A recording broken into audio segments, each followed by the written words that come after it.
This clip is brought to you by SaveWithConrad.com.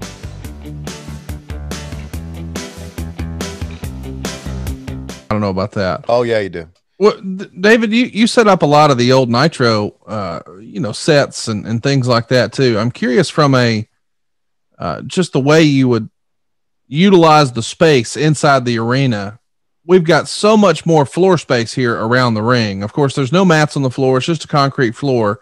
But normally that front row, I mean, gosh, that's what, 6 or 8 feet from the ring. We're a great deal further away here. When do you remember that starting to change? When it became more of a television event. Also, when we started selling more tickets ringside, sure. You have to bring it in. So, we would talk to the building, in this case, Mr. Oshis, say, we need to bring it in. We need to create special seats, special ringside seats, like 3 rows of, let's say, instead of $15, they were $25 a seat, and you got something for it. WCW did it years later, but right. Yeah. Yeah, that's you're right. When it became a TV show and no longer an arena show, I understand that. Yeah, it was just too much space, dead space, and that you wanted the fans to get closer. So really, audio-wise, we could pick the fans up, audio-wise, and make it feel like the fans are sitting ringside, the TV fans. Yeah. The audio is something I don't think I would have thought about. That makes a lot of sense. Did you guys, and I realize, boy, this is a long time ago, but did you guys have such a thing as like an audio engineer back then, David? Yes. Yes, we did. No, we did. We would get the guys from Columbia to come up and right. The crew that what TV station, Tony? I don't know what TV station, but I remember Toby was our director. Yeah, Toby Jenkins. Yeah. Toby Jenkins, and Skeeter was one of our cameramen. I think Skeeter's here with Jackie at cameraman. I don't know what station that was. For some reason, I remember being Channel 8 out of Columbia, or maybe Channel 9. I'm not sure. Channel 8 would have been KOMU. Okay. Nah, we're the CBS station. What about WTLTX? That sounds right. Yeah. Channel 19 CBS. Okay. Mm-hmm. But yes, we and I'd be sitting in the truck, and I'd always say, I want to hear Wahoo, hitting, that chest there, and just, watch that sweat just go everywhere. Right. Well, one thing that we had here, and this is something that, with the exception of the WWE, I know this is something that other promotions did not have. We had our own production truck.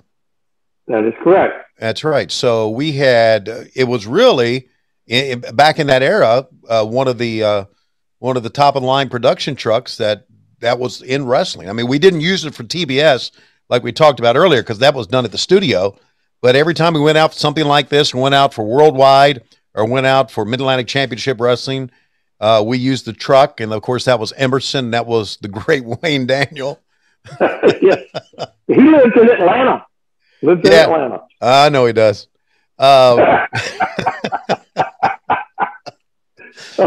Again. What? Yeah, go ahead. Again, these characters behind the scenes, there's nothing like them. I mean, Wayne Daniels was like, woo! Wayne will talk to you for 20 minutes, and I swear you'd leave 20 minutes wondering what in the hell he just said. That's true. That's true. You had no idea what Wayne Daniel just said. And when he would call me, I'm thinking, oh, my God, what is he going to say? And then Lois say, well, what did he talk about? I said, I don't know. But in the truck, it's the best. He would grab, he would start grabbing shots for replays. Right. Excellent. Oh, yeah. Yeah. And of course, this was back before we had edit suites that we had at WCW. So the only editing that was done was Wayne Daniel editing tape machine to tape machine. Wow. That's right. And that was a talent. That really, really was. And he used to have that cigarette in the side of his mouth. And he'd say, I'm the fastest tape operator this side of the Mississippi. And I'd go, you sure about that, Wayne? Do you know all the tape operators this side of Mississippi? He said, no, but none of them are faster than me. And so, yeah, Wayne was really, really talented. Emerson really was talented. Emerson had an Emmy. Did you know that? He did have an Emmy. That's right. Right. And I know Emerson is no longer with us. And so I remember. Really, we could not have done it without Emerson and just all the people behind the scenes. Yeah. Right. It takes a team. It takes a team. Yeah. And no one person could have done all this. No. You see Jimmy Garvin sliding back in here. Of course, he's looking for a little more revenge, needs a little more Wahoo. Wow. And Wahoo's going to nail him with a couple of big chops here. Man, these guys are both bleeding. Yes, they are. Strap is gone. And the war still rages on because, of course, the tour is not over, even though Wahoo's been successful. 8 minutes and 28 seconds. And coming up next, we've got the national heavyweight champion, Tully Blanchard, going to be taking on Ron Garvin. It's a taped fist match. So trying something a little unique. We saw one of these last week, Tony, when we watched the match from Charlotte, but we've established the hands of stone and that Garvin is the man to beat. So we'll see what happens with Tully and Mr. Garvin coming up next. Yeah, we saw just a moment there. We saw a Wally and one of his guys that helped him with the ring and making their way back. Yeah, and you got to get excited about saving people all those dollars. They can limousine ride and jet fly now with that extra cash. And they can style and profile with a quick 10-minute phone call right now to 425-0105. That's 425-0105. Woo! SaveWithConrad.com. Seen Tully and Ron Garvin already from Charlotte. They're going to redo their match here. Another tape fist match. It should be great. Fans in Greensboro just loved everything. And you know what else I love about it, Davey? You don't see it anymore. And of course, you know, it's not an arena show anymore. It's a TV show. But I really like the area that we had around ringside. Now it's not padded like it is now, but there was plenty of area. I mean, it was pretty wide place there. That was about 12 feet around. 12 feet around. All right. And you just did not have any tables. You know, when we went up north, you had the Boxing and Wrestling Commission. They wanted tables around the ring like he did boxing. And that didn't work. Yeah, the commissioner just wanted a front row seat. That's all they wanted. Sure. Yeah. And didn't want to pay for it either. No, they didn't. No, did not. All right. So Sam is bitching with Regal. They want to start it again, and Regal's not going to do that. But anyway, fans just ended. Wait a minute. Wally Dusick is down there in the gray suit. That's the Tom. I know. Wow. All right. I've told the story. I told the story, David, and I've told this story. I think I told it last Great American Bash. And are they going to restart the match? No, the two are going to continue the fight until Houston is going to clear Regal from the ring. Officially, it goes 7 minutes and 58 seconds. But that's going to do it for our opening match here. And Tony, when we watched the show in Charlotte, you made notice of something that has changed over the years. Of course, we know more about, you know, AIDS and blood and disease and things like that. We're using a brand new canvas, or so it looks here in Greensboro. Yeah. Yeah, it does look. It does look clean. Blue? Yeah. Oh, you mean, well, Wally's there. He's going to give you a brand new canvas. Yeah. He's put that ring up. Yeah, we call it TV blue. TV blue, okay. TV blue.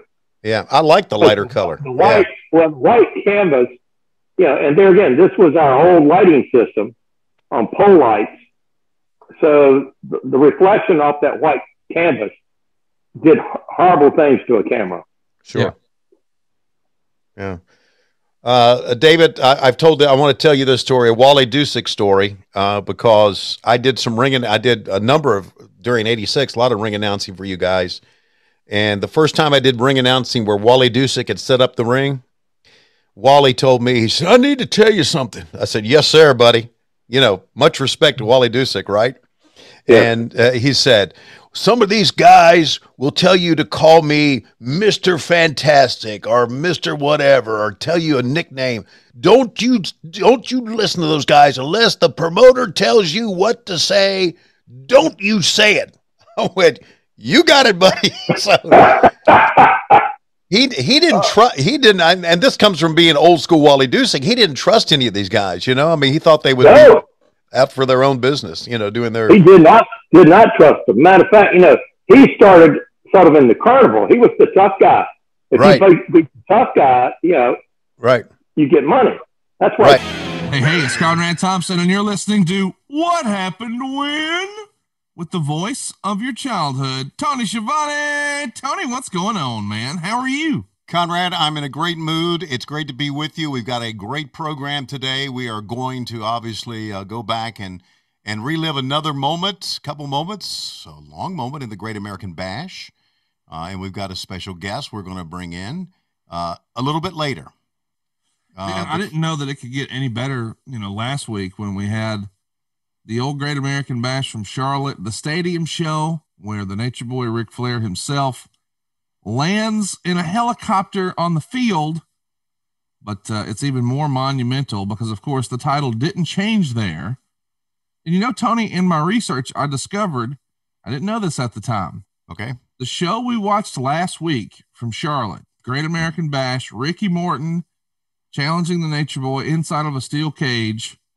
That's the largest Jim Crockett Promotions crowd ever. As far as numbers, as far as money? As far as the amount of people who paid to see a Jim Crockett Promotion show, that was the largest crowd. 23,000 fans. Fuck, because I only got $150 for that night. Oh. I should have asked for more. You definitely should have. Well, anyway. But today is an even more monumental show. I know. More historically important. We're going to get a new world champion at the end of the show today. Yeah, we are. Hey, it's Conrad Thompson. Thanks for checking out the podcast here on YouTube. Be sure to hit the subscribe button and the notifications bell so you get a notice anytime we upload some new content. And go save yourself some money right now. If you're in a 30-year loan or you have credit card debt, it's not a matter of if I can save you money. It's a matter of how much. Find out right now for free at SaveWithConrad.com.